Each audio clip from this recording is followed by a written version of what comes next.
పిఠాపురంలో నిర్వహిస్తున్న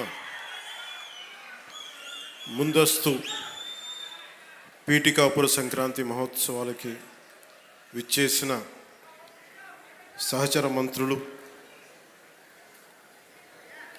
గౌరవ శ్రీ నారాయణ గారికి, మున్సిపల్ పరిపాలన అర్బన్ శాఖ మంత్రివర్యులు, కాకినాడ జిల్లా ఇన్ఛార్జ్ మంత్రివర్యులు శ్రీ పొంగూరు నారాయణ గారికి మనస్ఫూర్తిగా మన పిఠాపురం ప్రజల తరపున మనస్ఫూర్తిగా వారికి ఆహ్వానం పలుకుతున్నాం. అలాగే గౌరవ పౌర సరఫరాల, ఆహారం, వినియోగదారుల వ్యవహారాల శాఖ మంత్రివర్యులు శ్రీ నాదెండ్ల మనోహర్ గారికి మనస్ఫూర్తిగా వారికి ఆహ్వానం పలుకుతున్నాం. మనోహర్ గారు జనసేన పార్టీ కష్టం వచ్చినా నష్టం వచ్చినా ఇబ్బందులు పడ్డా ఒక వెన్నుదన్నులాగా నిలబడిన నాయకులేదు. అలాగే రాష్ట్రం ప్రజానికం కష్టాల్లో ఉంటే ఏ సమస్యనైనా సరే ముందుండి నాకు వెన్నంటే ఉండి నాకు ధైర్యం ఇచ్చిన మనోహర్ గారికి మరో మనస్ఫూర్తిగా ఈ వేడుకకి హాజరైనందుకు మనస్ఫూర్తిగా వారికి ధన్యవాదాలు తెలుపుతున్నాను. ఆయన వాగ్దాటితోటి మంత్రముగ్ధుల్ని చేసే గౌరవ పర్యాటక సాంస్కృతిక సినిమాటోగ్రఫీ శాఖ మంత్రివర్యులు కందుల దుర్గేష్ గారికి మనస్ఫూర్తిగా హృదయపూర్వక నమస్కారం. వారిని ఒకటే అడిగాను, మన ఈ పిఠాపురం, మన పీఠికాపురం ఒక షోకేస్గా ఉండాలి. పర్యాటక శాఖ కంటే చాలా తక్కువ వ్యవధిలో దాదాపు ₹1 కోటి ఖర్చు పెట్టి ఇవన్నీ ఆర్గనైజ్ చేసినందుకు మనస్ఫూర్తిగా వారికి నా ధన్యవాదాలు. అలాగే ఆనం రామనారాయణ రెడ్డి గారు గౌరవ దేవాదాయ మరియు ధర్మాదాయ శాఖ మంత్రివర్యులు, వారికి కూడా రావాల్సి ఉంది. ఆయనకున్న పరిస్థితుల్లో రాలేకపోయారు. వారికి కూడా ముందు ఆమోదం తెలిపినందుకు రాలేకపోయిన పర్లేదు, కానీ వారికి మనస్ఫూర్తిగా నా హృదయపూర్వక నమస్కారం. పిఠాపురంలో నేను లేకపోయినా, ఎక్కువ రోజులు లేకపోయినా కానీ నా తరపున పనిచేస్తున్న పార్టీ తరపున ఉంటున్న గౌరవ శాసనమండలి సభ్యులు, ప్రభుత్వ శ్రీ పిడుగు హరిప్రసాద్ గారికి మనస్ఫూర్తిగా నా నమస్కారాలు.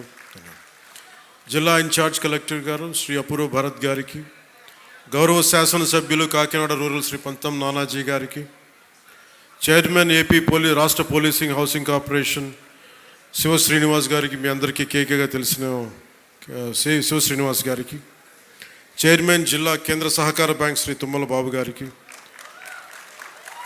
పిఠాపురం మాజీ శాసనసభ్యులు తెలుగుదేశం నాయకులు శ్రీ ఎస్విఎస్ఎన్ వర్మ గారికి, చైర్మన్ పౌర సరఫరాల కార్పొరేషన్ శ్రీ తోట సుధీర్ గారికి, ఆంధ్రప్రదేశ్ జానపద సృజనాత్మక కళల అకాడమీ చైర్మన్ శ్రీ వి గంగులయ్య గారికి, శ్రీ కర్రి పద్మశ్రీ గారు ఎమ్మెల్సీ గారికి, చైర్మన్ పిఠాపురం వ్యవసాయ మార్కెట్ కమిటీ శ్రీమతి వాకపల్లి దేవి గారికి,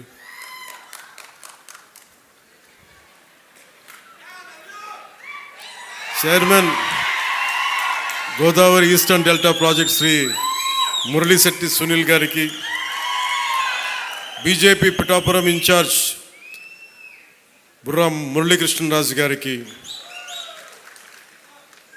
ఆయన ఒకసారి బీజేపీని జనసేన కూడా నాకు అర్థం కాదు, అంత ప్రేమ చూపిస్తారు, అంత నిలబడతారు. సో వారికి నా మనస్ఫూర్తిగా నమస్కారాలు. నేను చాలామందిని ఆహ్వానించాను. చాలామంది గతంలో పిఠాపురంలో మన ఎలక్షన్ సమయంలో జనసేన విజయాన్ని కృషి చేసిన చాలామంది సినిమా ప్రముఖుల్లో చాలామందిని ఆహ్వానించి మొదటి రోజుగా హైపర్ ఆది గారిని, మాట బాగుంటుంది కదా, అందరూ కామెడీ హ్యూమర్ అనుకుంటారు, మాట చాలా విట్టు ఉంటుంది. అలాంటి హైపర్ ఆది గారు ఇక్కడ విచ్చేసినందుకు మనస్ఫూర్తిగా వారికి నా హృదయపూర్వక నమస్కారాలు, ధన్యవాదాలు. అలాగే సాగర్ జనసేన ఇన్ఛార్జ్, కరీంనగర్ ఇన్ఛార్జ్, ప్రత్యేకించి వారందరినీ మనకి టీవీ మాధ్యమాల ద్వారా, సీరియల్స్ ద్వారా వారు ఆర్కే నాయుడుగా మన ఈ మధ్య సినిమా కూడా చేశారు. ఆయన అసలు పేరు సాగర్ అయినప్పటికీ కూడా ఆయన వేసిన క్యారెక్టర్ ఆర్కే నాయుడుగానే ఆయన ప్రసిద్ధి చెందారు. మనస్ఫూర్తిగా వారికి ప్రత్యేకించి తెలంగాణ నుంచి మీరు మనస్ఫూర్తిగా ఇక్కడికి వచ్చినందుకు నా హృదయపూర్వక ధన్యవాదాలు. తెలంగాణకి ఆంధ్ర ప్రాంత ప్రేమను తీసుకెళ్ళండి. తెలంగాణ సోదరులకి సోదరీమణులకి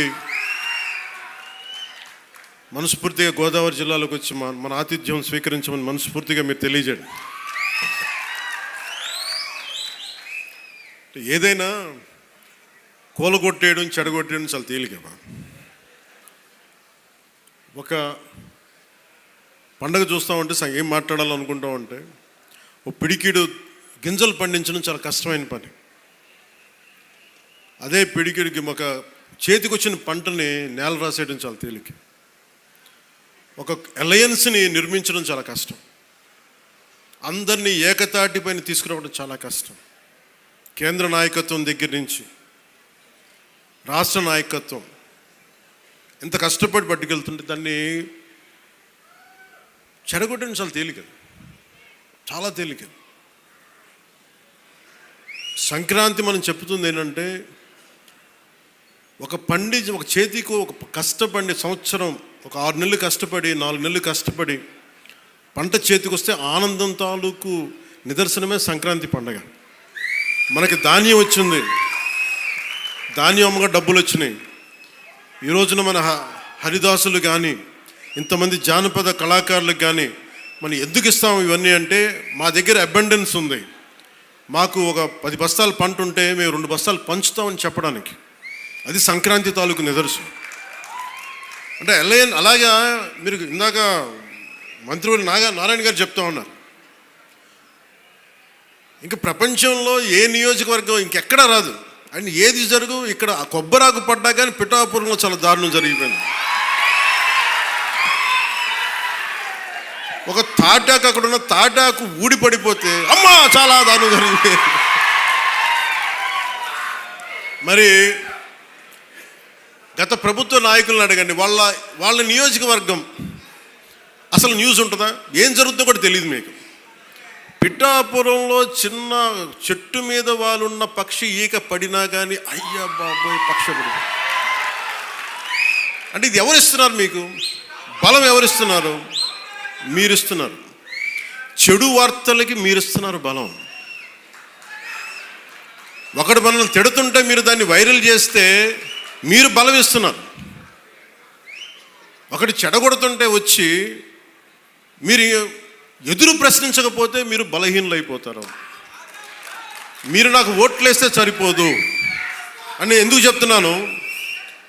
5 సంవత్సరాల పిఠాపురంలో గత ప్రభుత్వంలో ఒక్కసారి మీరు ప్రతి ఒక్కరు మేధావులు చాలామంది ఉన్నారు, పత్రికేయులు ఉన్నారు, చాలామంది విభిన్నమైన పార్టీల నాయకులు ఉన్నారు.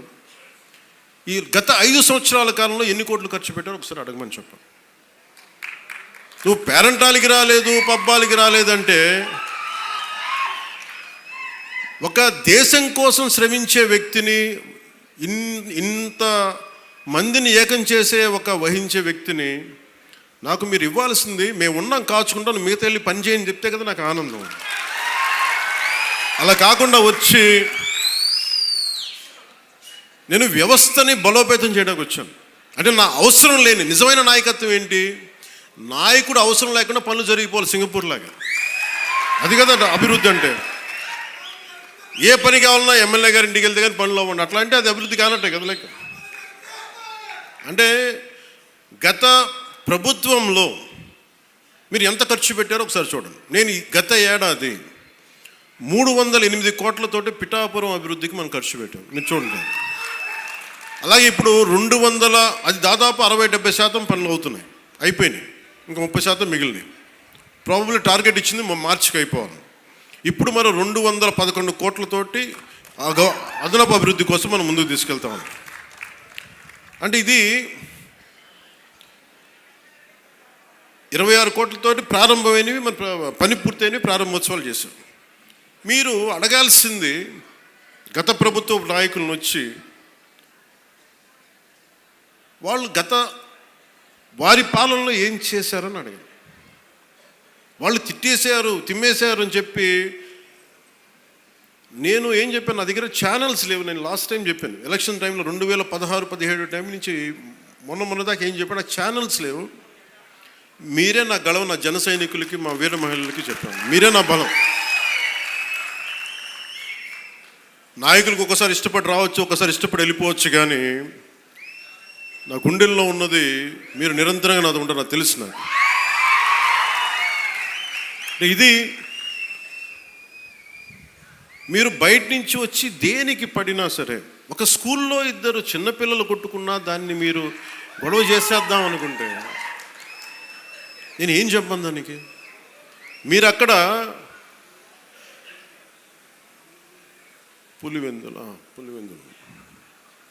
అక్కడ వాళ్ళ సొంత బాబాయ్ గారిని చంపినా కానీ అది న్యూస్ కాదు. ఇక్కడ ఇద్దరు బిడ్డలు ఉట్టినే కొట్టుకుంటాం, స్కూల్లో కొట్టుకోరా. నాయకులే కొట్టుకుంటున్నప్పుడు స్కూల్లో చిన్నపిల్లలు ఎందుకు మాట అనుకోరు?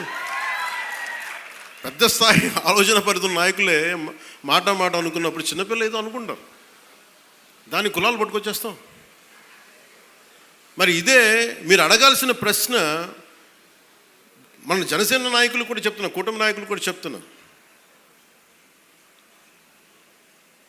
పనిచేసే నాయకులు మీరు వెన్నంటి ఉండకపోతే, ఎలక్షన్లు అయిపోయింది మా పని అయిపోయింది అంటే, నేను నిజంగా అలా అనుకుని ఉంటే ఈ రోజున మీకు ఉప్పాడ ప్రొటెక్షన్ వాళ్ళు ముందుకు వెళ్ళదు చెప్తాను. మీరు ఇన్ని సంవత్సరాలు ఉన్నారు, ఎవరు తీసుకెళ్ళారు చెప్పండి. ఈజీగా మాట్లాడి సరిపోదు, అక్కడ నువ్వు కన్విన్స్ చేయాలి. ఎందుకని 100 ప్రాజెక్టులు ఉంటాయి స్టేట్ గవర్నమెంట్, ప్రయారిటీస్ ఎందుకు చేయాలి?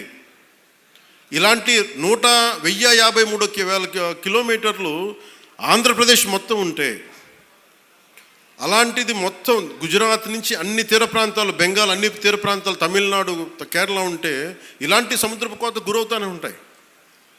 కానీ మీకే ఎందుకు ఇవ్వాలి అని సెంట్రల్ గవర్నమెంట్ అడుగుద్ది. ప్రత్యేకత ఏంటి అని. అది మన కన్విన్సింగ్ ఆర్గ్యుమెంట్.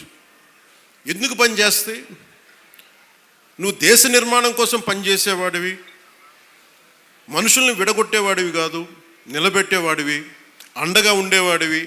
ఇన్ని చూసిన తర్వాత దానికి తోడు హేతువుగా చెప్పాలి, రేషనల్గా చెప్పాలి. ఎందుకు ఇది చేస్తున్నావు అంటే దానికి వాళ్ళు ఆలోచించి, లేదు ఇవన్నీ బాగున్నాయని చెప్తారు. ఇంత కష్టం ఒకటి అచీవ్ చేయటం. 1 కోటి రూపాయలు మీరు చాలాసేపు ఈ మధ్యన చూస్తున్నారు. డోలీ ప్రాంతాల్లో పిఎం జన్మన్ పథకం కింద ఒక 40 మంది ఉంటారు. 1 కోటి రూపాయలతో మనం ఒక 4,000 మంది 5,000 మంది ఉన్న ఒక పంచాయతీ ఖర్చు పెట్టడం వేరు. కేవలం 40 మంది ఉండే ఒక ట్రైబల్ పంచాయతీ ట్రైబల్ గ్రామానికి, ఒక చిన్న కుగ్రామానికి పెట్టడం చాలా కష్టం. దానికి ప్రత్యేకించి మన జేబులో డబ్బులు ఇట్లా, కేంద్రం తాలూకు పాలసీ ఉంది, పథకం ఉంది, దానిని పెద్ద మనసుతో ఖర్చు పెట్టాలంతే. నేను చేస్తుంది అదే, కుంచుకుపోవట్ల, పెద్ద మనసుతో చేస్తున్నాం. అందువల్ల డోలీ మోతలు అంటే మనకు కనీసం కరెంటు ఉంది, కరెంటు లేని గ్రామం ఒకటి అలలాడుతుంటే ఒక్క మాట మన జన సైనికులు కానీ మనం పంపిస్తే ఆ గ్రామానికి కరెంట్ వచ్చింది 70 ఇన్ని సంవత్సరాలు. అంటే ఇవన్నీ ఎందుకు చెప్తున్నానంటే, నేను కేవలం ఒకదానికే పరిమితం అయిపోతే నా శక్తిని మీరు చంపేసినట్టు వాళ్ళు అయిపోతారు. నాలాంటి వాడిని మీరు ఎంత బలం ఇస్తే, బయట ప్రాంతాల నుంచి వచ్చి అసలు నన్ను ఏం చేశారు లాస్ట్ టైం, మా జిల్లాల్లోకి వస్తే, మా ప్రాంతాల్లోకి వస్తే మేము అడుగు పెట్టాం, మా నియోజకవర్గాల్లోకి వస్తే చాలా నాకు చెప్పి వాళ్ళు మటుకు నేను ఎంచుకున్న నియోజకవర్గానికి వచ్చి మొత్తం వ్యతిరేకంగా చేశారు. వాళ్ళ ఏరియాలోకి వెళ్ళకూడదట, వాళ్ళ నియోజకవర్గాల్లోకి వెళ్ళకూడదు, కానీ మనం పనిచేస్తున్న నియోజకవర్గాలకు వచ్చి ఏదైనా కలగచ్చు. అంటే వాళ్ళకి అర్థం కాదు ఏంటంటే, నేను సన్నగా కనిపిస్తానో మెత్తగా కనిపిస్తానో నాకు తెలియదు, కానీ నా గట్టిదనం వాళ్ళకి తెలియదు. అంటే మీరు మొండి పట్టు పడితే, మీరు గొడవ పెట్టుకోవాలనుకుంటే నేను సంసిద్ధంగా ఉన్నాను, ఎప్పుడైనా గొడవ పెట్టుకోను. దానికి నా దగ్గర కొదవ లేదు, ఆ శక్తి కొదవ లేదు. కానీ ఏంటంటే, యుద్ధం ఎందుకు భరిస్తాడు, ఎవడైనా తిడతా ఉంటే బలం ఉన్నోడు భరిస్తాడు, బలహీనుడే ఎదురు తిరుగుతాడు. నేను ఎప్పుడన్నా సరే నా వ్యక్తిగతంగా నేను ఎప్పుడు గొడవ పెట్టుకోను. వ్యవస్థ కోసం ఇబ్బందులు అయినప్పుడు, నాకేంటి గత ప్రభుత్వం అద్భుతంగా పనిచేస్తే నాకు ఎందుకు అవసరం ఏముంది, అసలు పాలిటిక్స్ రావాల్సిన అవసరమే లేదు. ఉదాహరణకి నల్గొండ లాంటి ప్రాంతంలో ఫ్లోరోసిస్తో బాధపడుతూ ఉంటే, కృష్ణానది నీళ్ళు హైదరాబాద్ దాకా వెళ్తున్నాయి, కానీ ఆ దారి వెంబడి వస్తున్న నల్గొండలో నీళ్ళు చాలా సంవత్సరాలు లేవు, ఈ మధ్యన వచ్చినాయి. అక్కడ మనుషులు ఈ మన ఫ్లోరోసిస్ తోటి చిన్న బిడ్డలు వంగిపోయి మంచానికి ఉంటే అది బాధ కలుగుతారు. ప్రభుత్వాలు ఏం చేయటం, అలాంటి అనేకమైన సంఘటనలు కోకొల్లలుగా జరిగితే అది నాకు బాధ్యతని పెంచి రాజకీయాల్లో మనం ఏదైనా చేద్దాం, ప్రయత్నం చేద్దాం. ఓడిపోవచ్చు గెలవచ్చు కానీ ప్రయత్నమే చేయకపోతే తప్పు కదా. అలాంటి సందర్భంలో నేను వచ్చాను పాలిటిక్స్కి. అలాంటిది నేను కింద పడ్డాను. ఇందాక మనోహర్ గారు మాట్లాడుతున్నారు, పుష్కర్ కాలం దాటింది నేను వచ్చి పాలిటిక్స్. 14 సంవత్సరాల పైన ఎవరు తీసుకుంటారు? నాకు రాజకీయాలు, నాకు డబ్బు సంపాదన, నాకు డబ్బు సంపాదన, నేను బిగ్ యాక్టర్. నేను నెంబర్ 1 యాక్టర్ని కాదేమో కానీ నా స్థాయిలో నేను బాగా డబ్బులు సంపాదించగలిగే యాక్టర్ని. ఓడిపోయినా కానీ, సినిమా ఫ్లాప్ అయినా కానీ డబ్బులు చేసుకునే కెపాసిటీ ఉంది నా సినిమాలకి. అది మీ అందరి అభిమానం, ప్రేమ వల్ల. మరి అలాంటి నేను ఎందుకు రావాలి రాజకీయాల్లో కంటే అది నా ఆవేదన, నా బాధ్యత. పాలిటిక్స్ నా బాధ్యత. అంటే ఎంతసేపు ధాన్యం పండించి దోచేసుకోవడం తప్ప తిరిగి ఇద్దామని గుణం లేకపోతే ఏమవుతుంది? అందుకని నేను ఏం నమ్ముతానంటే ఎంతో కొంత తిరిగి ఇవ్వాలి సమాజానికి. ఆ ప్రిన్సిపల్ నన్ను తీసుకొచ్చింది. అలాంటి నేను కోరుకుంటుంది మన సంక్రాంతి ఒక కొత్త సంక్రాంతి అవ్వాలి మన పీఠికాపురం. ఇది మీరందరూ నా కుటుంబ సభ్యులు. మీకు ఆనందం ఇవ్వడమే నా పని. ఆనందం ఇవ్వడం అంటే మళ్ళీ ఇంటికి వచ్చి డ్యాన్స్ చేయమనేరా? అంటే మీరు బలం అవ్వడానికి నేను మీకు చేదోడు వాదోడు అవుతాను. అలాగే మా ఇంటికి వచ్చే పేరెంటాలకు వచ్చే ఎన్ని పేరెంటాలు వస్తే పనే వాళ్ళు చేస్తారు, పనులు కూడా చేయాలి కదా. అలాగే సంక్రాంతికి నాకేమనిపించిందంటే పీఠికాపురం పర్మనెంట్గా ఒక సంక్రాంతి ఉత్సవాలకి పండగ కావాలి. అంటే ఇది సంక్రాంతి, ఓణం ఎట్లా ఉంటుందంటే మాది కూడా మన హార్వెస్ట్ ఫెస్టివల్ మన కేరళలో. అది భూమిని నమ్మే ప్రతి ఒక్కరి పండగ అది. మరి కేరళ చాలా ఒక అనూహ్యంగా ఏంటంటే అన్ని మతాలు జరుపుకుంటారు. సో నా మనసులో కూడా మన సంక్రాంతి అన్ని మతాలు జరుపుకోవాలి. అది ప్రకృతి ఆరాధన నుంచి పుట్టిన మన సంస్కృతి ఇచ్చిన వారసత్వం ఇది. ఈ వారసత్వాన్ని భవిష్యత్ తరాలకి అందించడం మన బాధ్యత. ఈరోజు పీఠికాపురంలో జరుగుతున్న సంక్రాంతి సంబరాలు మనకి భవిష్యత్తులో అందరికీ అలాంటి జ్ఞాపకాలని ఇవ్వాలని మనస్ఫూర్తిగా కోరుకున్నాను.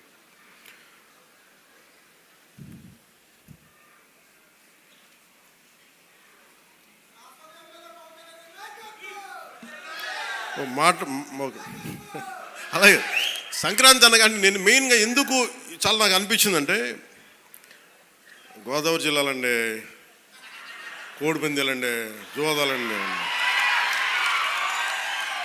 సంక్రాంతి తాలూకు అంటే సంక్రాంతి అంటే కోడిపందాలు, జూదాలు, పేకాట. ఓకే, నేను సరదా, నేను అదేం కాదంటలేదు, చేసేవాళ్ళని చేసుకోమని చెప్పి నాకు ఇబ్బంది లేదు. కానీ అంటే నేను తెలంగాణ స్నేహితులు కూడా చెప్తా ఉంటాను. హైదరాబాద్ నేనే ఇంట్లో ఉంటే, నేను హైదరాబాద్లో ఉంటే ఇప్పుడు 10 years బ్యాక్ మేము ఎక్కడికి వెళ్తా అంటే మేము భీమవరం వెళ్ళిపోతామండి, లేదంటే మేము తూర్పుగోదావరి వెళ్ళిపోతాం. దేనికి అంటే మేము అక్కడ ఈ కోడి పందాలకి ఎంత డబ్బులు వేస్తారన్న తెలియదు కూడా తెలియదు. నాకు అప్పుడు అర్థమైంది. అంటే నేను అనేది సంక్రాంతి అంటే కేవలం కోడి పందాలు, పేకాట, జూదం దగ్గరికి పరిమితం అయిపోతే రాంగ్ ఇండికేషన్ వెళ్తుంది సొసైటీకి. ఇంకెక్కడ వెళ్ళాం మనం. అది మార్పు రావాలి అంటే, ఎందుకంటే మన సంస్కృతిని మనని దేనికైతే అసలు మూలం ఎట్లా ప్రారంభం అది మర్చిపోయాం అనుకోండి, మర్చిపోతే అది దారి తప్పేస్తాం. అప్పుడు మీకు మెకాలే చెప్పినట్టుగా ఒకరిని దెబ్బ కొట్టాలి, ఒకరిని సంస్కృతిని, దేశాన్ని వైపౌట్ చేయాలంటే ముందు వాళ్ళ సంస్కృతిని చంపేయడం. సో ఇది సంస్కృతి మూలాల్ని పరిరక్షించడానికి, మర్చిపోకూడదని చెప్పడానికే ఈ వేడుక ఈ రోజున పీఠిక. ఇది మొత్తం రాష్ట్రంలో ప్రతి నియోజకవర్గంలో ఇది అవ్వాలి. ఇది గోదావరి జిల్లాలో సంక్రాంతిని కోడిపందాలు ₹1 చేతులు మారుతాయి అనే మాట పోవాలి. సంక్రాంతి నుంచి భోగి మంటల్లో కలిపేయాలి. సరదాగా చేసుకుంటారో ఏం చేసుకుంటారో అది వేరే, కానీ అది మట్టుకు ప్రత్యేకంగా కనిపించకూడదు. ఇది ఆప్యాయతానురాగాల గురించి, పంచే మనస్తత్వం గురించి చెప్పుకోవాలి. ఇందాక మనం చూసిన హరిదాసు కీర్తనల గురించి చెప్పుకోవాలి, గరగ నృత్యాలు, గంగిరెద్దులాటలు, కోలాటలు, భజనల గురించి చెప్పుకోవాలి. అలాగే నవతరానికి మన సాంప్రదాయాల విలువల గురించి, కళారూపాలు, సృజనాత్మక ప్రక్రియల గురించి తెలియాలి.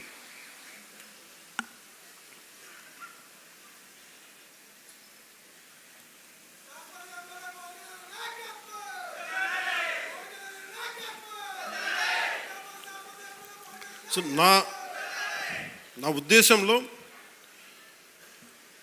మనందరం ఈ సంక్రాంతి నుంచి మీరు నాకు మన పిఠాపురం, మన పీఠికాపురంలో నా గెలుపు మీరు ఇచ్చినందుకు మనస్ఫూర్తిగా మనస్ఫూర్తిగా నా గుండె కవటాలలో నుంచి మీకు ధన్యవాదాలు తెలియజేస్తాను. కాదు, ఇప్పుడు నేను కోరుకుంటుంది బ్రిడ్జ్ ఇబ్బంది, అక్కడ ట్రైన్ వెళ్తా ఉంది, ఓవర్ బ్రిడ్జ్ కావాలన్నా దాని గురించి కూడా మాట్లాడుతున్నాం. అలాగే ఉప్పాడ తీర ప్రాంత రక్షణ, నేను మాటిచ్చాను మత్స్యకారు సోదరులకి నిలబడతానని, దానికి అనుగుణంగా ప్రణాళిక మొదలుపెట్టాం. అలాగే ప్రతి ఒక్క పారిశ్రామికవేత్తలు అందరితో కలిసి పిఠాపురం అభివృద్ధిలో భాగస్వామ్యులుగా అమ్మని చెప్తున్నాం. నేను మీ నుంచి కోరుకుంటుంది, ఇది భారతదేశానికి చాలా కీలకమే. పీఠికాపురం శక్తిపీఠం, శ్రీపాద శ్రీవల్లభుడు వెలిసింది ఇక్కడ. వారి ఆధ్యాత్మికంగా వాళ్ళు ఎంచుకున్నారు. ఇది నేను నిజంగా చెప్పాలి, నేను రాజకీయాల్లోకి రావాలనుకోలే, సినిమాల్లోకి రావాలనుకోలే, పోటీ చేయాలనుకోలే. అలాంటిది పిఠాపురంలో రావాలని అసలు ఏమనుకోలేదు. అది భగవంతుడి సంకల్పం, నేను తీసుకురాబడ్డాను ఇక్కడికి, గురువుల సంకల్పం. సో నేను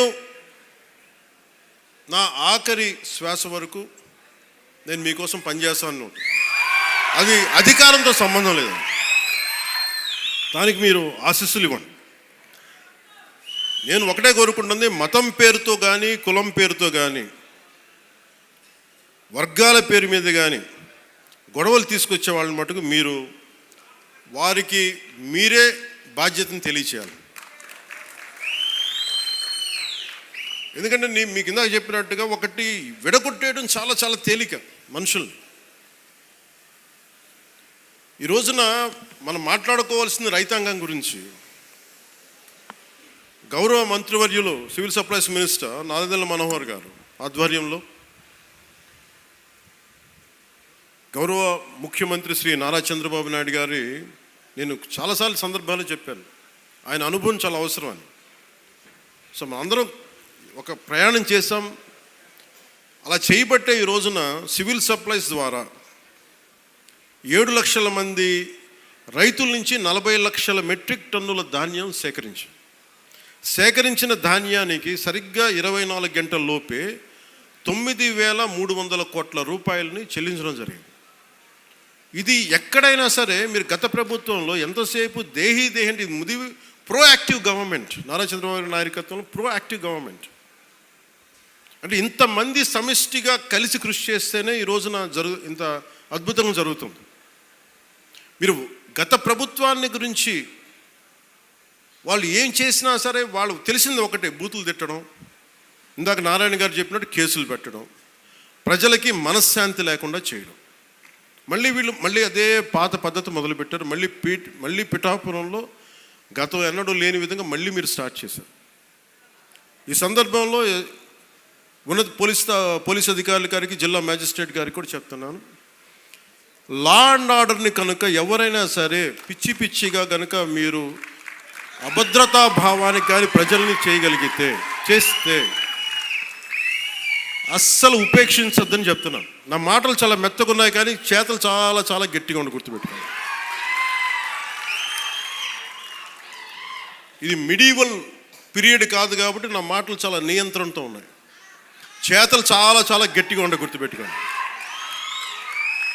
అందుకని మీరు రాజకీయ పరంగా ఏదైనా చేద్దామంటే సంతోషం, అది మీరు ఒక విమర్శ చేయండి, ఇక్కడ అభివృద్ధి బాగలేదు, ఇంకోటి బాగలేదు. కానీ మీరు కులాల మధ్య, మతాల మధ్య గొడవ పెట్టేద్దాం అనుకుంటే వాటిని మెటుకు నేను వ్యక్తిగతంగా చాలా పర్సనల్గా తీసుకుంటాను. ఎందుకంటే I believe firmly in the foundations of our constitution. నేను రూల్నే మాట్లాడతా, రూల్నే అప్లై చేస్తా. అది దయచేసి ఉన్నతాధికారులందరూ, అది మీరు కలెక్టర్ గారు కావచ్చు, ఎస్పీ గారు కావచ్చు, మీరు ప్లీజ్ అది మీరు చాలా ఫామ్గా అప్లై చేయండి. అది నేను స్వయాన ముఖ్యమంత్రి గారే మేము తప్పు చేసినా మాకు కూడా అప్లై చేయండి అని మేము శాసనసభలో చెప్పి we are bounded by that word. అందుకని ఎవ్వరు కూడా వ్యవస్థకు అతీతులు కాదు, నాతో సహా. అందుకని దాని దృష్టిలో మేము వ్యవస్థకు లోబడి ఉంటాం, మేము వ్యవస్థకు లోబడి రెచ్చగొడతామంటే దానిని ఎలా హ్యాండిల్ చేయాలో, ఎందుకంటే అక్కడ దాకా దృష్టి పెట్టలే. చాలా సంయమనంతో ఉన్నాను నేను. మీరు పిఠాపురంకు వచ్చి గొడవలు పెడతా ఉంటే నేను ఇక్కడ కూర్చొని మొత్తం ఏరేస్తాను, అందరిని గుర్తుపెట్టుకోండి. అక్కడ దాకా తీసుకురావద్దు. తల్లి బిడ్డ న్యాయంగా పోదాం, తల్లి బిడ్డ న్యాయంగా పోదాం. మీరు ఒక మాట అనండి, నేను తీసుకుంటా. కానీ మీరు నన్నన్నా పర్లే, పార్టీనన్నా నేను భరిస్తాను. కానీ ప్రజల మధ్య వైషమ్యాలని కనుక మీరు చేస్తే దాని పర్యవసానాలు చాలా తీవ్రంగా ఉంటాయి, గుర్తుపెట్టుకోండి. ఎందుకంటే నాకు ఓటమి భయం లేదు. ఇది చాలా చాలా అర్థం చేసుకోవాలి అందరూ. నాకు ముందుకెళ్ళే ఆలోచనే తప్ప ఓటమి భయం లేదు. ఎందుకంటే నేను నిలబడతాను. నాకు తప్పు అని నేను ఒక వాస్తవంలో బతుకుతాను. ఈరోజు పదవులు ఉండొచ్చు, పదవులు పోవచ్చు, వీటి మీద నేను ఆలోచించుకొని చేయను. ఈ రోజున ఇన్ని వేల కోట్లు, ఇందాక మనోహర్ గారు చెప్పినట్టుగా మీకు పెన్షన్స్ ఇచ్చినా కానీ దాదాపు 24 గంటల్లో ఒక 9,000 కోట్లు పైచిల్లుకు డబ్బులు పంచినా కానీ ఇదంతా కలెక్టివ్ అందరం కూర్చొని చేసింది. దానికి ఒక అనుభవశీలురు, ఒక బలమైన పార్టీ తెలుగుదేశం పార్టీ. ఆ పార్టీని కూడా నేను చాలా గౌరవిస్తాను. ఇప్పుడు కాదు, నేను ముందు నుంచి చెప్తున్నాను. అలానే జనసేన బలహీనం అని చెప్పట్లా. జనసేన చాలకు బలం. రోడ్ల మీదకి అన్యాయం జరిగితే జనసేనకున్న బలం అది నేను ఇక్కడ ఒక ఆంధ్ర రాష్ట్రంలో చెప్పట్లా.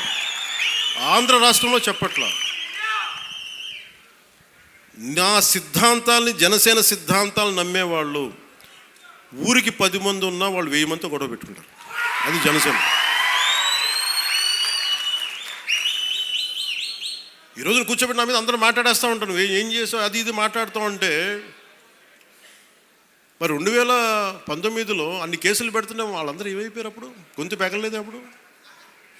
అప్పుడు ఏమైపోయింది? ఆ రోజు అంటే మీరు కేసులు పెడతారని మన నారాయణ గారు చెప్తున్నారు కదా.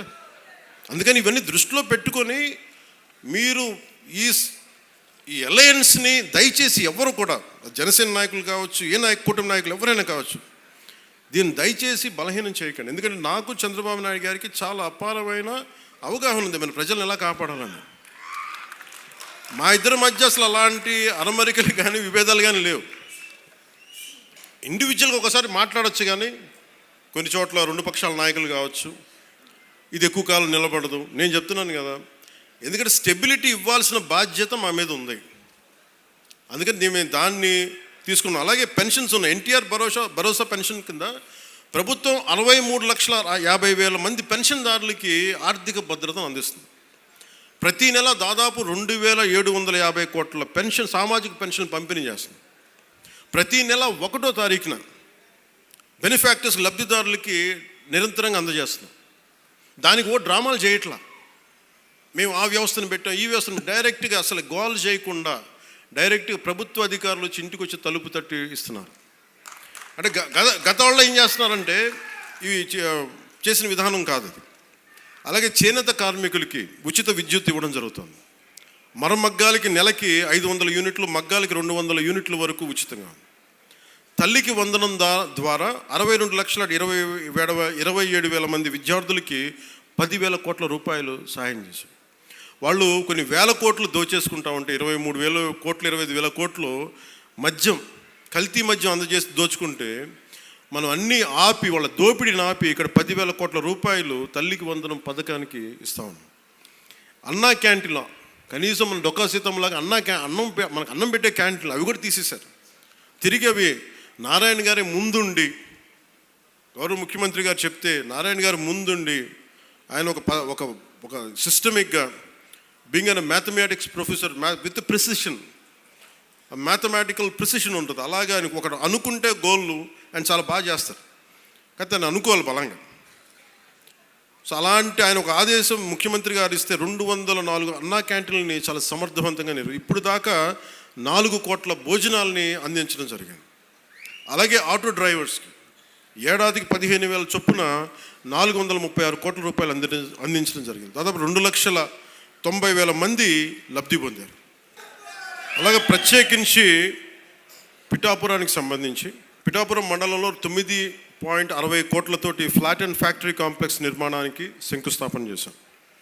దీని ద్వారా సూక్ష్మ చిన్న మైక్రో స్మాల్ మన పరిశ్రమలకి ప్రోత్సాహం ఉంటుంది. ఇందులో 50% సామాజికంగా వెనుకబడ్డ ఎస్సీ మత్స్యకార వర్గాలకి ఇది కేటాయించబడుతుంది. దీనివల్ల 650 మందికి ఉపాధి అవకాశాలు కలుగుతాయి.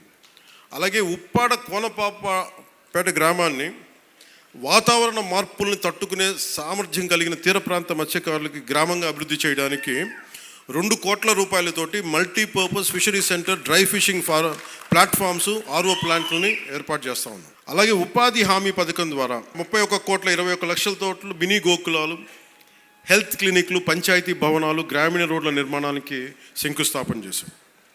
రహదారులు R&B శాఖ ద్వారా 26.95 కోట్ల రూపాయలతోటి 10 ప్రధాన రోడ్లని మరమ్మతులు చేపట్టాం. పిఠాపురం మున్సిపాలిటీలో 6.80 కోట్లతోటి డ్రైన్స్ మోడల్ అభివృద్ధి చేస్తున్నాం. గొల్లప్రోలు నగర పంచాయతీలో 3 కోట్లతోటి డ్రైన్ల నిర్మాణం చేపట్టాం. పిఠాపురం గొల్లప్రోలుకి త్వరలోనే సూవేజ్ ట్రీట్మెంట్ ప్లాంట్లు మంజూరు అవుతాయి. ఎందుకంటే చెత్త చూస్తామని చాలా ఇబ్బందిగా ఉంటుంది. సో అందుకని STPలు దీన్ని తొందరగా ఆమోదం చేయబడతాయి. అలాగే దీనికి ప్రత్యేకించి ఇందాక నారాయణ గారు మాట్లాడుతూ, ఎందుకంటే ఒకసారి నెల్లూరులో పెరిగాను కాబట్టి నెల్లూరు అభివృద్ధి చాలా బాగుంటుంది. ఆయన ఎమ్మెల్యే అక్కడ ఒక స్థానికంగా అంతకుముందు కూడా 2014లో కూడా. ఇందాక నాకు వారంటే చాలా ఆనందం కలిగించినది, మీకు కూడా ఆనందాన్ని పంచుకోవాలనుకుంటున్నాను. నేను నెల్లూరుని ఎలాగ అభివృద్ధి నేను నా హయాంలో చేశామో, పిఠాపురం గొల్లప్రోలు ఈ మండలాలని ఈ మున్సిపాలిటీలని అంత సమర్థవంతంగా అభివృద్ధి చేసే బాధ్యత నేను తీసుకుంటాను. ఒకసారి మీరున్నా లేకపోయినా నేను నా బాధ్యత చేస్తాను అని చెప్తున్న మనస్ఫూర్తిగా వారికి, మన పిఠాపురం నియోజకవర్గ ప్రజల తరపున వారందరికీ మనస్ఫూర్తిగా నారాయణ గారికి మనస్ఫూర్తిగా ధన్యవాదాలు. అలాగే కామన్ గుడ్ ఫండ్స్ ద్వారా 14 కోట్లతోటి పిఠాపురంలోని 20 దేవాలయాల అభివృద్ధి పనులకి శంకుస్థాపన చేశాం. ఈ పనులకి నిధులు మంజూరు చేసిన ఆనం రామనారాయణ రెడ్డి గారికి మనస్ఫూర్తిగా నా కృతజ్ఞతలు. అలాగే శాస్కీ ఫండ్స్ ద్వారా గత కాలంలో గత ప్రభుత్వంలో రోడ్లు అనేది ఇబ్బంది అవుతూ ఉంది. వాళ్ళు అప్పులు చేశారు, మరి ఏమి చేశారో తెలియదు, కానీ డబ్బులు అయితే ఇందాక ఉపన్యాసకులు చెప్పినట్టుగా కేంద్ర ప్రభుత్వం జల్ జీవన్ మిషన్ కోసం 25,000 కోట్లు, 23 ఇంకా లక్ష కరెక్ట్ చెప్పి 25,000 కోట్ల పైచిలకు రూపాయలు ఇస్తే వాళ్ళు కేవలం 4,000 కోట్ల రూపాయలు ఖర్చు పెట్టారు. అంటే 50-50. సో 2,000 కోట్ల రాష్ట్ర ప్రభుత్వం ఇస్తే 2,000 కోట్లు కేంద్ర ప్రభుత్వం ఇస్తుంది. ఆ 4,000 కోట్లతో ఏమైపోయారంటే పైపులు వేశారు. ఆ పైపులు వేశారు, దానికి రిజర్వాయర్లు లేవు, దానికి కనీసం సోర్స్ పాయింట్స్ లేవు. ఇప్పుడు మనం చాలాసార్లు మన గ్రామాల్లోకి వెళ్తే, మన పంచాయతీలకు వెళ్తే అలాంటి పరిస్థితులే ఉన్నాయి. దానికోసం ఇప్పుడు మనం 5 మల్టీ విలేజ్ పర్పస్లు పెట్టాము. ఇవన్నీ మాట్లాడటానికి ముందు మనం డబ్బు పెడితే ఎందుకు ఆ పథకంకి ఈ రోజున తూట్లు పడిపోయినాయి అంటే ప్రధానమంత్రి గారు చాలా కంప్లైంట్ ఉంది. నేను ప్రజలకి కనీసం ఒక 55 లీటర్ల నీళ్ళు అందించాలి అంటే పంపించిన డబ్బుని రాజకీయ వ్యవస్థ తినేసి మనకి కాంట్రాక్టులు తినేస్తే ప్రజలకి ఏం చేస్తామన్న ఒక బాధ, ఆవేదన ఉంది. సో వారికి మేము వెళ్ళి కన్విన్స్ చేసి ఇంత కావాలి అంటే తిరిగి మన చెప్పిన విధానమో లేదంటే మన కమిట్మెంటో నారా చంద్రబాబు నాయుడు గారి అనుభవం అన్నీ కలిపి మీ అందరి కృషి మనస్ఫూర్తిగా మళ్ళీ ఒక దాదాపు 24,000 కోట్ల రూపాయలు మంజూరు చేశారు ఈరోజు. దానివల్ల మనం ఈ మల్టీ విలేజ్ పర్పస్ మన ఈ స్కీమ్స్ రన్ చేయగలుగుతున్నాం. అంటే పట్టణాల్లో కానీ గ్రామాల్లో కానీ మన మౌలిక వసతులు మెరుగుపరచాలని అభివృద్ధితో ఈ పనులు చేస్తూ ఉన్నాం. అలాగే పిఠాపురం మున్సిపాలిటీలో గత 6 నెలల్లో 4 కోట్లతో పూర్తయిన అభివృద్ధి పనులని, అలాగే గొల్లప్రోలు నగర పంచాయతీలు 80 లక్షలతో పూర్తయిన పనులని ఈ రోజున మనం ప్రారంభించాం. గ్రామీణ ప్రాంతాల రోడ్ల పరిస్థితి మెరుగుపడాలనే ఉద్దేశంతో ఉపాధి హామీ పథకం ద్వారా 12.45 కోట్ల రూపాయలతో 41 గ్రామీణ రోడ్లని ప్రారంభించాం. అలాగే రాబోయే వేసవిలో విద్యుత్ ఇబ్బందులు లేకుండా పిఠాపురం పట్టణంలో 2.95 కోట్లతో నిర్మించిన 33/11 kV ఎలక్ట్రిక్ సబ్స్టేషన్ని నేడు ప్రారంభించాం. గతంలో శంకుస్థాపన చేసిన పిఠాపురం పశువుల సంత ఆధునీకరణ పనులని 1,35,00,000తోటి ఈరోజు పూర్తి చేసి ఈరోజు ప్రజలకి అందుబాటులో తీసుకొచ్చాం. వరదల సమయంలో రాకపోకలకి ఇబ్బంది ఉంటే నేనే వెళ్ళాను కూర్చొని పోనసారి గొల్లప్రోలు నగర పంచాయతీలోని హౌసింగ్ కాలనీలో. వైసీపీ గొప్పతనం ఏంటంటే వాళ్ళు ముందు వేసేస్తారు, అక్కడ రోడ్లు ఉన్నాయా లేదా, ఆ స్థలం నీది ఆ స్థలం నీది పెట్టేశారు. చూస్తే లోపలికి పోతే మొత్తం దోమలమయం. కనీసం ఎంత కామన్ సెన్స్ అంటే మన పంచాయతీ హౌసింగ్ కాలనీలో అక్కడ యువత మాట్లాడారు, అన్న ఎక్కడన్నా సరే మనం కనీసం డ్రైనింగ్ లేఅవుట్ ఇలా వేస్తారు, స్థలాలు వేసి ఇచ్చేస్తారు ముందు, అక్కడ కనీసం రోడ్డు వేయాలి, డ్రైనేజ్ పెడితేనే కదా ఇళ్ళ పట్టాలు ఇవ్వగలం. వాళ్ళ వాటితో సంబంధం లేదు. ఇళ్ళ పట్టాలకి ఇచ్చేశారు, అది లోతట్టు ప్రాంతాల్లో ఉంది, కనీసం దానికి డ్రైనేజ్ సౌకర్యాలు లేవు, నీటి సౌకర్యాలు లేవు. రాబోయే వర్షాకాలం వస్తే మనకు కూర్చోబెట్టి బ్రిడ్జ్ ఇబ్బందులు ఉంటాయి. ఈ రోజున మనకు అది ముందు ఒకటే చెప్పాడు, అన్న ఈసారి లేఅవుట్లు వేస్తే ఇది మేధావులు అర్బన్ ప్లానర్స్ చెప్పాల, సగటు మనిషి పిఠాపురంలోని సగటు మనిషి సగటు యువకుడు, అది ముఖ్యంగా మన ఈ హౌసింగ్ కాలనీలో వాళ్ళు చెప్పింది ముందన్న మెయిన్ రోడ్లు వేసి డ్రైనేజ్ ఫెసిలిటీస్ కల్పించి అప్పుడు లేఅవుట్లు వేసేయమని చెప్పాను. ఇదేం తంతని చెప్తా ఉన్నాడు. అందుకని వాళ్ళు చేసిన తప్పుని మనం అండూ చేసి 3.5 కోట్ల రూపాయలతో నిర్మించిన బ్రిడ్జిని, అలాగే సూరంపేట కాలనీలో 27 లక్షలతో నిర్మించిన బ్రిడ్జిని నేను ప్రారంభించాను. అలాగే పిఎం పథకం ద్వారా పిఠాపురం నియోజకవర్గంలోని బాదం మాధవరావు ప్రభుత్వ బాలికోన్నత పాఠశాల మరి జిల్లా పరిషత్ బాలికోన్నత పాఠశాల గొల్లపోల్లో 1,15,00,000 నిర్మించిన సైన్స్ ల్యాబ్, కంప్యూటర్ ల్యాబ్స్ని నేడు ప్రారంభించాం. ఇవి విద్యార్థుల భవిష్యత్తుకు ఉపయోగపడతాయి. అలాగే 100 రోజుల ప్రణాళికలో భాగంగా ఉప్పాడ మత్స్యకారు సోదరులకు ఇతర రాష్ట్రాల్లో శిక్షణ ఇచ్చాం. అభివృద్ధితో పాటు సంక్షేమాన్ని కూడా సమానంగా అమలు చేస్తూ ఉన్నాం. మీ జీవనోపాధి మరి ఉపాధికి భద్రత కల్పించే విధంగా సమగ్ర స్థాయి ప్రణాళికను త్వరలో మీ ముందుకు తీసుకొస్తున్నాం. నేను ఎక్కడున్నా సరే పిఠాపురం నా గుండెలో ఉంటుంది. నా కోరిక, ఇందాక కళాకారులందరినీ చూస్తూ ఉంటే నేను రెగ్యులర్ మార్షల్ ఆర్ట్స్ ప్రాక్టీస్ చేస్తాను. అంటే ఇది గొడవ పెట్టి కూడా కాదు, కత్తి తిప్పుతున్నాం అంటే మనం గొడవ పెట్టి కూడా కాదు. అంటే విద్య నేర్చుకోవడం ఏం చేస్తుంటే మనిషిని తగ్గిస్తుంది, కొంచెం అణిగిమణిగి ఉంచుంది. అంటే ఏమీ లేని ఇస్తురాకు ఎగిరెగిరి పడద్దు, అన్నీ ఉన్న ఇస్తురాకు కూర్చుంది. సో ఇదేంటంటే లెర్నింగ్. అంటే మన శ్రీపాద శ్రీవల్లభులది కాన్స్టెంట్గా లెర్నింగ్ వల్ల ఏమైపోతుందంటే కింద కూర్చుంటాం, నేల మీద ఉంటాం. సో నాకేమనిపించిందంటే నాకు 2 అనిపించింది. ఈ 2 చెప్పి నేను ముగిస్తాను. పార్టీ పరంగా చెప్తాను, మిగతా అభివృద్ధి పరంగా ఏం చెప్పాలో చెప్తాను. పార్టీ పరంగా ఇది శ్రీపాద వల్లభుడు, నేను ప్రార్థించే లలితాదేవి వారి ఆశీస్సుల మూలంగా నేను ఇక్కడికి వచ్చాను. వారు ఎందుకంటే వారు లేకపోతే నేను ఇక్కడికి రాను. నేను ఎప్పుడు చాలా చిన్న వయసులో ఒక 18-16 ఏళ్ళప్పుడు 17-18 వయసులో అనుకుంటా శ్రీపాద శ్రీవల్లభుడు చరిత్ర చదువు. ఆయన ఎక్కడుంటారో కూడా తెలియదు, కానీ చాలా కాలం తెలంగాణలో ఉంటారు అనుకునేవాడు. తర్వాత నాకు అర్థమైంది ఆయన జన్మస్థలం ఇదని. సో అలాంటిది ఇక్కడికి వచ్చింది, నన్ను తీసుకురాబడ్డాను. తల్లి పురుహూతికాదేవి దీవెనలు. అందుకని ఇది నాకు స్పిరిచువల్గా ఆధ్యాత్మికంగా నాకు చాలా కీలకమైంది. సో నేను ఇది రాజకీయంగా నేను చూడట్లేదు మన పిఠాపురాన్ని. నా స్పిరిచువల్ కనెక్షన్, నా ఆధ్యాత్మిక ఒక కనెక్ట్గా చూస్తున్నాను నేను. సో నేను మీకు ఈ అభివృద్ధి కానీ ఇవన్నీ కానీ by product. Politics is a by product of my spiritual journey. So అందుకని పిఠాపురం నాకు ఆశీస్సులు, గురువుల ఆశీస్సులతో ఇక్కడికి వచ్చాను నేను. అందుకని నా కోరిక దీన్ని ఒక మోడల్ నియోజకవర్గంగా తీర్చిదిద్దాను. దానికి పూర్తిగా నేను కృషి చేస్తాను. కానీ మీరు గుర్తుపెట్టుకోవాల్సింది, ఇంత పనులు చేస్తున్న వ్యక్తి మీద రాళ్ళేస్తారు. పండు ఉన్న చెట్టు మీద రాళ్ళేస్తారు. ఏమీ చేయనోడిని మోడివారిన చెట్టుని ఏం అడుగుతారు? గత ప్రభుత్వం మోడివారిపోయిన ప్రభుత్వం, ఏమడిగినా ప్రయోజనం, పై కేసులు పెడతా ప్రభుత్వం. సో ఇప్పుడు ఏంటంటే పాపం ఒకసారి ముఖ్యమంత్రి గారు కూడా చూస్తూ ఉంటాను, ఆయనేమో చాలా డెమోక్రటిక్ వ్యక్తి. ఏదైనా చేద్దామంటే 100 ఆలోచించి సరే వద్దులే జాగ్రత్తగా ఉందాం, పోనీ కొంచెం నియంత్రణ పాటిద్దాం అనుకుంటారు. ఒకసారి నాకేమనిపిస్తుంటే ఒకసారి గట్టిగా ఉండాల్సిన అవసరం అనిపిస్తుంది.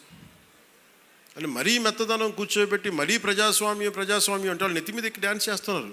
గత ప్రభుత్వం అలవాట్లు అయిపోయి వాళ్ళకి. కానీ ఈసారి అంటే మీరు ఆలోచించండి, నా మాటల్ని మీరు విని మీరు అనలైజ్ చేయండి. నేను మిమ్మల్ని రెచ్చగొట్టడానికో లేదంటే కూర్చోబెట్టి మా గొడవ పెట్టుకోమని చెప్పడానికి మా రాలా. అసలు ఇంత పని చేస్తున్న వాళ్ళ మీద మీరు రాళ్ళు వేస్తున్న రేపు పొద్దున మీరు అండగా నిలబడకపోతే మళ్ళీ నియంత్రణతో పోకుండా వస్తాయి మళ్ళీ మీకు. అది చాలా జాగ్రత్తగా ఉన్నాను. నాకు ఆ భయాలు లేవు, ఎందుకంటే నా జోలికి వస్తే అధికారం ఉన్నా లేకపోతే ఒకటేలా రియాక్ట్ అవుతాను. నాకు ఆ భయాలు లేవు, నేను అన్నీ తెగించే కూర్చుంటాను. సో నాకు ఆ భయాలు లేవు. సో నాకు ఏముందంటే పిఠాపురం దేశానికి మోడల్ అని ఎందుకని అంటున్నానంటే, ఇది రోడ్డు లేని గ్రామం ఉండకూడదు, ఈ గుంతలు ముంపు ఉండకుండా ఏం చేయాలి, దీని మీద ఆలోచన చేస్తూ ఉన్నాం. నా లక్ష్యం అదే. పిఠాపురం ప్రజలంతా మీరు దీవెనిచ్చారు, ఆ దేశానికి కూడా బలమైంది నన్ను గెలిపించి. అలాగే పిఠాపురం ప్రజలంతా మీరు పాడి పంటలతో పిల్లా పాపలతో సుఖశాంతులతో ఉండాలని మనస్ఫూర్తిగా మీ అందరిని కోరుకున్నాను. సో నేను ప్రత్యేకించి పార్టీ పరంగా పార్టీ మార్చి 14న ఎక్కడ పెట్టాలని చాలా ఉంటే మేమందరం ఒకటే నిర్ణయించుకున్నాం, మార్చి 14 సభ ఎప్పుడు దీని కేంద్ర స్థానం పిఠాపురంలోనే జరుగుతుంది.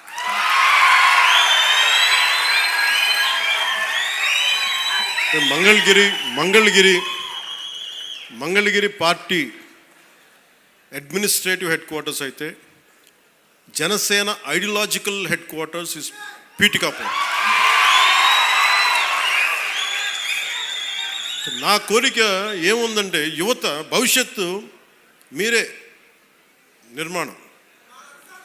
ఒక దేశపు సంపద అనేక మార్లు చెప్పినట్టుగా ఒక దేశపు సంపద నదులు అరణ్యాలు ఖనిజాలు కాదు, యువత. స్వామి వివేకానంద చెప్పినట్టుగా బలమైన మనసులోనే బలమైన శరీరంలోనే బలమైన మనసు ఉంటుంది. అందుకు శారీరక దృఢత్వం చాలా అవసరం. మీరు చూసారు గల్వాన్లో మన చైనాను ఇండియా బార్డర్లో ఫిజికల్గా తుపాకులు కొట్టుకోకూడదు కాబట్టి చేతులతో కొట్టుకున్నారు. అంటే శారీరక బలం చాలా అవసరం, దృఢత్వం. అంటే మనం ఎప్పుడైతే శారీరకంగా మానసికంగా బలంగా ఉంటామో ఇక్కడికి వచ్చి వేరు చేసే వ్యక్తుల్ని మనం దూరంగా పెట్టగలం. మన చూపు చూస్తే వెళ్ళిపోతారు ఎవరైనా సరే. అందుకని నా వ్యక్తిగతంగా నాకు యుద్ధ కళల మీద అమితమైన ఇష్టం. నేను ఒక్కడే నేర్చుకుంటే సరిపోతుంది.